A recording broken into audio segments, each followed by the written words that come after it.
اس کا طریقہ استعمال کیا ہے کہ جو لیکوڈ فارم میں آپ نے بتایا اس کا بھی تھوڑا سا بتا دیجئے، اور تھوڑا سا جو ہے وہ آپ نے جو پاؤڈر فارم میں بایوزوٹ ہے تھوڑا سا اس کا طریقہ استعمال بھی بتا دیجیے۔ اچھا، اس میں یہ کہ جو پاؤڈر فارم والا ہے وہ ہم یہ کہتے ہیں کہ جی اس کو بیج کے اوپر لگانا ہے، ٹھیک ہے، تو اس کا لگانے کا طریقہ یہ ہے، یہ پہلی بات میں یہ بتا دوں کہ یہ جو ایک پیکٹ ہے ½ کلو گرام کا، یہ 1 ایکڑ کے لیے کافی ہوتا ہے اچھا بیج کے لیے، سوائے گندم کی۔ گندم میں چونکہ بیج زیادہ استعمال ہوتا ہے، 40 کلو گرام یا 50 کلو گرام، کچھ 60 کلو گرام بھی استعمال کرتے ہیں فی ایکڑ، ٹھیک ہے، تو اس کے لیے پھر 2 پیکٹ لگتے ہیں، ورنہ باقی سب فصلوں کے لیے 1۔ تو اس کا طریقہ کار یہ ہوتا ہے کہ ہم کاشتکار بھائیوں کو یہ کہتے ہیں کہ جی بیج آپ پلاسٹک کے کسی ٹب میں یا پلاسٹک کی شیٹ بچھا لیں، تو اس میں بیج ڈال لیں 1 ایکڑ کا، ٹھیک ہے، اور اس کے بعد آپ کسی بوتل میں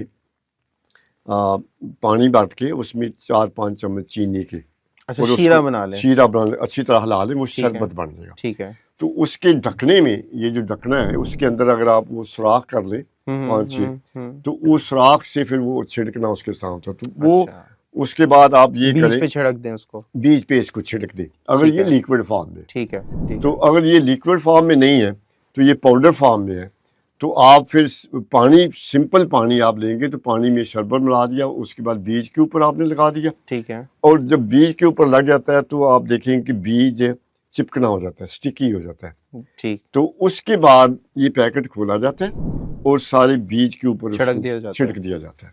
چھڑکنے کے بعد اس کو کونوں سے پکڑ کے ہلائیں، بار بار ہلائیں، تو وہ سارے کا تاکہ وہ سارا اچھی طرح ہر اس کے بیج اوپر پہ لگ وہ جاتا ہے، کوٹنگ ہو جائے اس کی۔ بالکل۔ اور یہ چونکہ بنیادی طور پہ ایک کالے رنگ کی مٹی ہوتی ہے جس کے اوپر بیکٹیریا لگائے ہوتی ہے، تو وہ آپ دیکھیں کہ بیج سارا کالا ہو جاتا ہے، اچھا تو وہ جب اس کے اوپر لگ جاتا ہے تو ایک بیج کے اوپر تقریباً 1 لاکھ بیکٹیریا چلے جاتے ہیں۔ اچھا تو اس کے بعد ہم یہ کہتے ہیں کاشتکار بھائی کو کہ اس کو تھوڑا سا سائے میں رکھیں، دھوپ میں نہیں رکھیں، تھوڑا سا اس کو خشک کر لیں تاکہ ڈرل میں سے بیج نکلنا آسان ہو۔ کتنے گھنٹے؟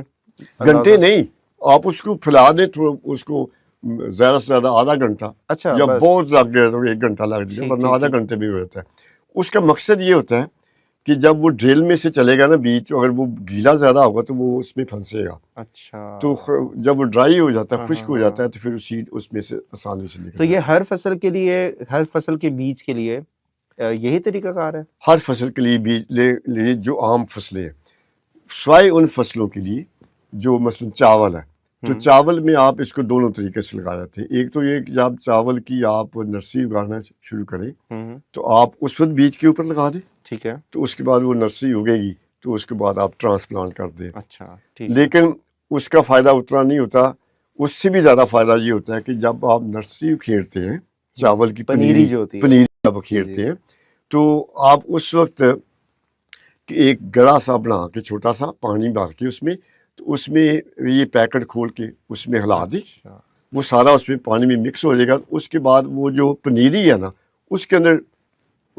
بھگو دے، تو وہ کم از کم 3-4 گھنٹے بھگونی چاہیے، یا بہتر یہ ہوتا ہے کہ رات کو کر لیں تو صبح پھر استعمال کر لیں، صحیح ہوگا، تو وہ سارے جو بیکٹیریا ہیں نا وہ جڑوں کے ساتھ لگ جاتی ہیں۔ اس کے بعد وہ پنیری جب کھیتوں میں جاتی ہے تو اسے پہنچ جاتے ہیں۔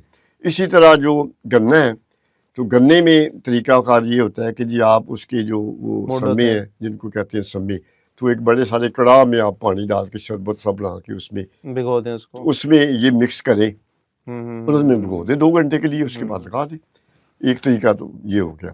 اس کے بعد جو باقی میں نے بتا دیا تھا، یہ کچھ اگر کوئی کاشتکار بھائی بجائی کے وقت اس کو استعمال نہیں کر سکا، ٹھیک ہے، تو اس کے لیے پھر یہ ہوتا ہے کہ آپ جب پانی دیں کھیت میں، تو اس وقت آپ اس کو استعمال کر سکتے ہیں۔ اس کو وہ کہتے ہیں فرٹیگیشن کا طریقہ۔ اس میں یہ ہوتا ہے کہ ایک ڈرم لیں بڑا سارا، تو ڈرم کے اندر اس کو، اگر یہ پاؤڈر ہے تو اس کو مکس کریں، اگر لیکوڈ ہے تبھی اس کے اندر مکس کر لیں ڈرم میں اچھے طریقے سے، اور ڈرم میں اوپر اس کے سوراخ کریں، تو آہستہ آہستہ پانی کے ساتھ اس میں کھیت تو میں اس میں ڈالیں۔ کوئی پانی کی وہ مقدار وہ تو نہیں کہ اتنا لیٹر پانی ہونا چاہیے اس میں، اس کو mix 200 لیٹر ڈرم میں اچھا پانی ڈالیں، اور اس میں ایک پیکٹ جو ہے وہ ڈالیں، یہ ½ کلو والا پیکٹ ہے، ½ کلو والا پیکٹ، ٹھیک ہے۔ اور اس کے بعد اس کو، اگر وہ گندم ہے تو پھر آف کورس پھر 2 پیکٹ آپ ڈالیں گے ٹھیک ہے. تو وہ پانی کے ساتھ ساتھ اس کو آپ ڈالتے.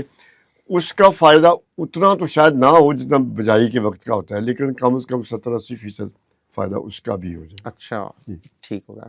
ڈاکٹر صاحب ابھی جتنے بھی آپ نے یہ بایو فرٹیلائزرز بتائے، ایک تو مجھے بتائیں کہ کتنے کلو کی پیکنگ والے ابھی جو بایو فرٹیلائزرز ہیں وہ دستیاب ہیں، اور کیا ان کی لگ بھگ قیمت چل رہی ہے؟ اچھا ابھی تک جو یہ انہوں نے بنایا تو یہ تو آدھے کلو گرام کا ہے. اچھا آدھے کلو گرام مٹی کے اوپر بیکٹیریا لگائے ہوتے ہیں، اور اس میں ایک جو پیکٹ ہے آدھے کلو گرام کا، اس میں آپ سمجھے کہ 10 کروڑ سے بھی زیادہ بیکٹیریا ہوتے ہیں. اچھا. تو یہ ایک جیسے پہلے میں نے بتایا تھا کہ 1 ایکڑ کے لیے کافی ہوتا ہے سوائے گندم کے، تو اس کی قیمت صرف 500 روپے ہے. اچھا. اس کی جو مطلب جا کے پہنچے گی 500، اور اس کے بعد شربت بنانے میں یا باقی میں آپ 100 روپیہ لگا دیں، تو 500-600 سے زیادہ قیمت فی ایکڑ اس کی نہیں ہوگی. گندم کے لیے 1000 ہو جائے گی. اب یہ کرتا یہ ہے کہ جب آپ اس کو ڈالیں گے تو ہمارے بہت سارے یہ پچھلے 10-12-15 سال کے تجربات ہیں، اس میں ہم یہ کہتے ہیں کہ کاشتکار بھائی جو کھاد ڈال رہا ہے اس کو 25% کم کر لے.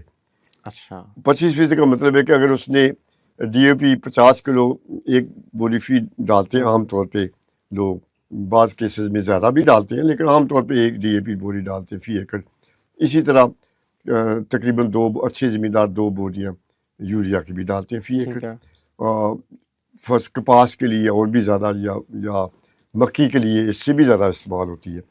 تو وہ اس کا 25%، یعنی تقریباً 12.5 کلو گرام ڈی اے پی بچ گئی، جس کی قیمت اس وقت تقریباً 4000 بنے گی.